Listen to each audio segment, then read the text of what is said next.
insights into Radha Krishna's early life. As we know from several sources, Shirdi was a small village till 1905. Initially, the precincts of the masjid where Baba stayed were cleaned by Baba himself. Later, this work was taken up by Sri Nevaskar, who used to sweep the streets of Shirdi in particular, where Baba walked. Subsequently, this task was continued by Sundara Bhai, a young Brahmin widow who came to Shirdi from Pandaripura in 1905 or 1907 due to the promptings of Sri Nana Chandorkar, who knew her as a young girl staying with her grandfather in Ahmednagar. Nana was a friend of her grandfather. Later, Nana Sahib came to know that Sundarabai lost her husband at a young age and that she learnt music, dance, painting and other fine arts. She also learnt the Puranas and Shastras from her grandfather. She overcame her sorrow of losing her husband by reading Ekanath Bhagavata, Jnaneshwari and many other religious books. Nana also heard from common friends that after she lost her grandfather, she was staying alone at Pandaripura.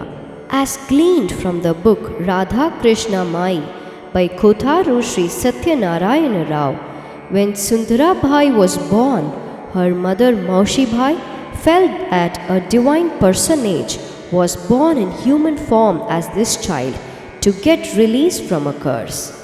As an 8-year-old, she used to go to the temple of Vithala regularly. People who listened to her rendering of Abhangas were spellbound by her sweet voice. She got married at a very early age. As per the family tradition, she was asked to offer coins onto both the hands of the family priest. It was believed that by doing so, the married life of the bride would last as many years as the number of coins donated.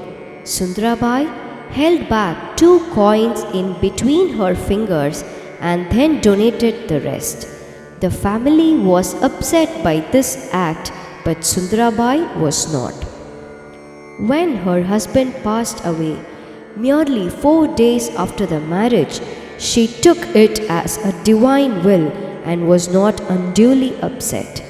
However, her in-laws did not take kindly to her worship of Vithala, her singing of Abhangas and participation in other religious activities. Her moments of ecstasy were thought to be moods of madness. As a result, she returned to her parents. She spent her time in the service of God and in solitude. She often talked to herself, was immersed in her own world, and meditated for long hours with half-open eyes. Seeing this, her mother made her study the Ramayana, the Mahabharata, and the Bhagavad in depth. The girl also read the lives of great saints and imbibed their spirit of freedom. She longed to fly free like a bird released from a cage. She expressed a desire to become a sannyasin, but her mother objected. To test her physical and moral strength, she even decided to travel around as a mendicant on her own. By divine will, food and travel expenses got arranged miraculously without any difficulty. She traveled to many holy places. Meeting several yogis and sadhus on the way helped her to learn many spiritual secrets and yogic feats. She returned home with a divine glow which made her mother and others believe that she was immensely blessed with divine grace. The priests of Vithala temple did not approve of Sundarabai's conduct, especially the travels she undertook on her own. They could not gauge the spiritual heights she had scaled. Out of cussedness, they did not allow the palki procession of Vittala to stop in front of her house. She appealed to Nana Sahib, the then Tahsildar of Pandharipura, to intervene, but the priests did not relent. As per the narration of Srimati Anaga, a third generation relative of Ai, in an interview given to the Global Sai Satsang, Ai was born to Ganesh and Venutai Shirsagar. She said that Ai's mother was very learned and conducted Bhagavata Saptas at the temple. She was a great influence in Ai's life, as Ai learned all the important scriptures from her. Ai greatly adored and worshipped the brass Vigraha of Lord Sri Krishna presented to her by her mother at the time of her wedding. Ai had a mellifluous voice and sang abhangas and bhajans with great devotion. Seeing her spiritual inclination, her family took her to the Kanya Gurukulam of Upasini Baba at Sakori, where she spent some time before going to Shiradi. Her kutir included a bed and a raised platform where the idol of Lord Sri Krishna was kept with 2 photos of Baba on either side. Nana Sahib, being highly impressed with her deep devotion to Vittala and convinced of her divinity, suggested that she be guided by his guru Sri Sai Baba of Shiradi. In 1905, he took her to Shiradi. After reaching Shiradi and having the darshan of Baba, Sundarabai realized that Vittala himself had staged the drama of the anger of the priests and led her to her guru. After the darshan, Baba asked her to stay in Shala, which was once a horse stable according to some. She grew tulsi plants around it and named it Brindavana. The first meeting between Nana and Sundarabai is described poetically in the Telugu book Sri Shirdi Sai Bhagavatam by Srimati Pavani Nirmala. This book is translated into Kannada by Srimati Savitri Bhaskar. The Telugu book was inspired by Radha Krishna Mai by Sri Kotharu Satyanarayana Rao. However, Srimati Nirmala, author of several books, says that as soon as she reached Shirdi, Baba, Ai and other devotees appeared like talking pictures before her, and she was able to complete many pages of her book on that night itself. To return to the main story, the Kannada translation describes the first meeting of Nana and Sundarabai vividly.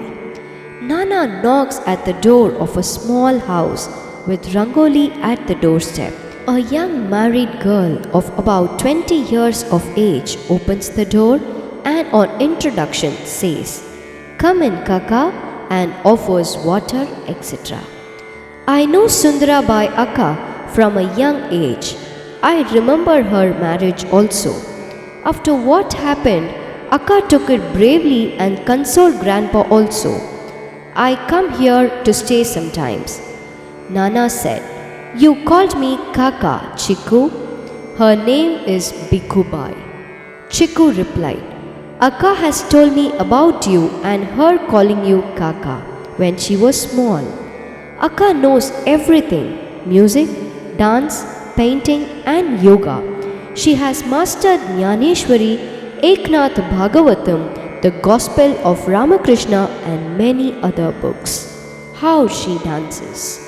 Vittala being her Ishta, earlier she spent her time mostly in the temple. When she openly remarked that the bhajans, puja and arti were not being performed properly, the temple authorities were angry. They stopped her from entering the temple. The deity also would not stop in front of her house while going in the procession.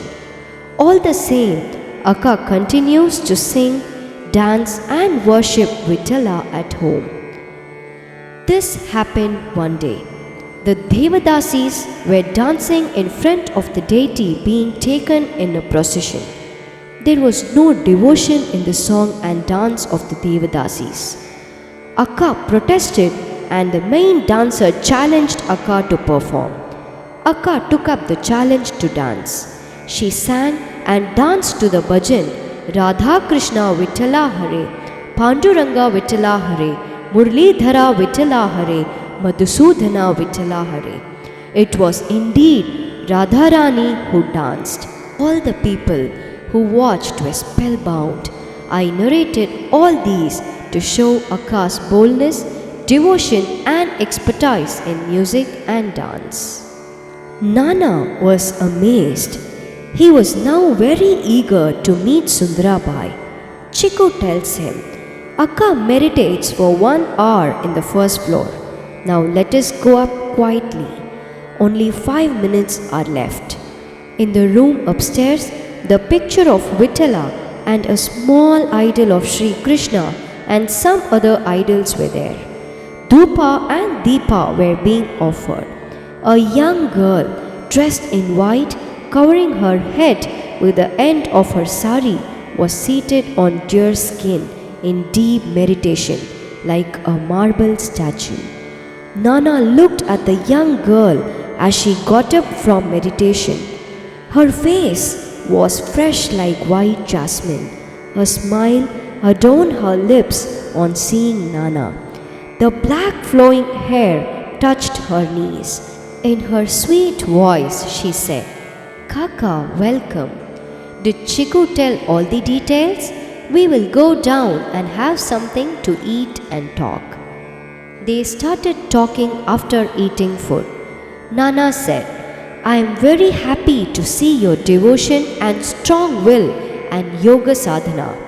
What you need is upadesha from a guru like mine. You have certainly heard about Sainatha, haven't you? Please come to Shiradi. Some accounts say that she was already worshipping a picture of Sainatha. Sundarabai replied, I will certainly come, but not now. I will agree to stay there only if I see my Vittala in your Sainatha. Nana agreed. After a few days, on hearing that Sundarabai was reaching Shiradi, Nana sent a cart driven by one Kishan. En route to Shiradi, Kishan described to Sundarabai how he played with Baba when he was a young boy and how Baba gained back all the marbles Kishan had lost in play. He told her, I never went to school. Baba taught me how to read and write and how to talk and move with different people. He is an avatara like Krishna. The cartman continued to talk in this fashion. Sundarabai got down with her luggage, Ek Thara, Kartala, Eknath Bhagavata, a sheet, small cloth bundle and a small idol of Krishna. In Dwaraka Mai, devotees like Nana, Mahalsapati, Shyama waited for her. It seemed Baba was also waiting. There came a young girl in white covering her head with the end of the sari, her black hair touching her knees. She walked up slowly. Did she see the fakir in torn clothes? Nay, she saw a handsome youth wearing yellow silk with a flute tucked at the waist, the peacock feather moving on the black tresses. One moment he gave darshana as Muralidhara with one foot held at an angle and the other steady. The next moment he appeared as Vittala with both feet held together on the brick. In fact, she saw all the gods inside.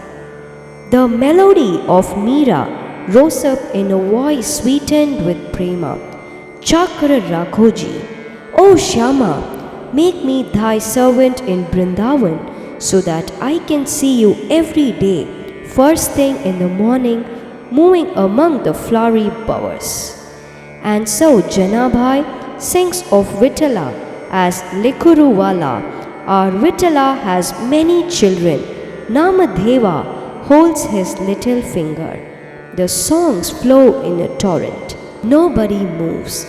Baba sits like a statue. Lamps keep burning. Who is this fairy?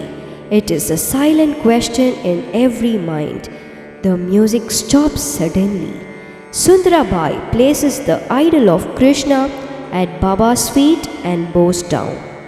Baba looks at that form of Sundarabai, a form in which Radha and Krishna are united. Krishna is the life breath. Radha is the movement of the same. Baba says, Radha Krishni, you have come. You are always with Krishna. I name you like this. I will also call you Ramakrishni. You can stay here. The devotees discuss where she should stay. Baba says, go to Shala. Shala means a school, not Shama's school. It was a horse near Abdul's cottage.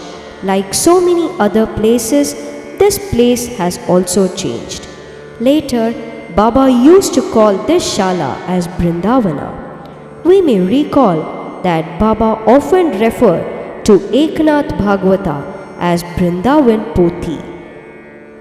Sri Sai Satcharitam describes the Tulsi Brindavan in Dwaraka Mai as a holy object of worship. It is said that Ayi used to take care of the Tulsi Brindavan with great love. Om Sai Ram.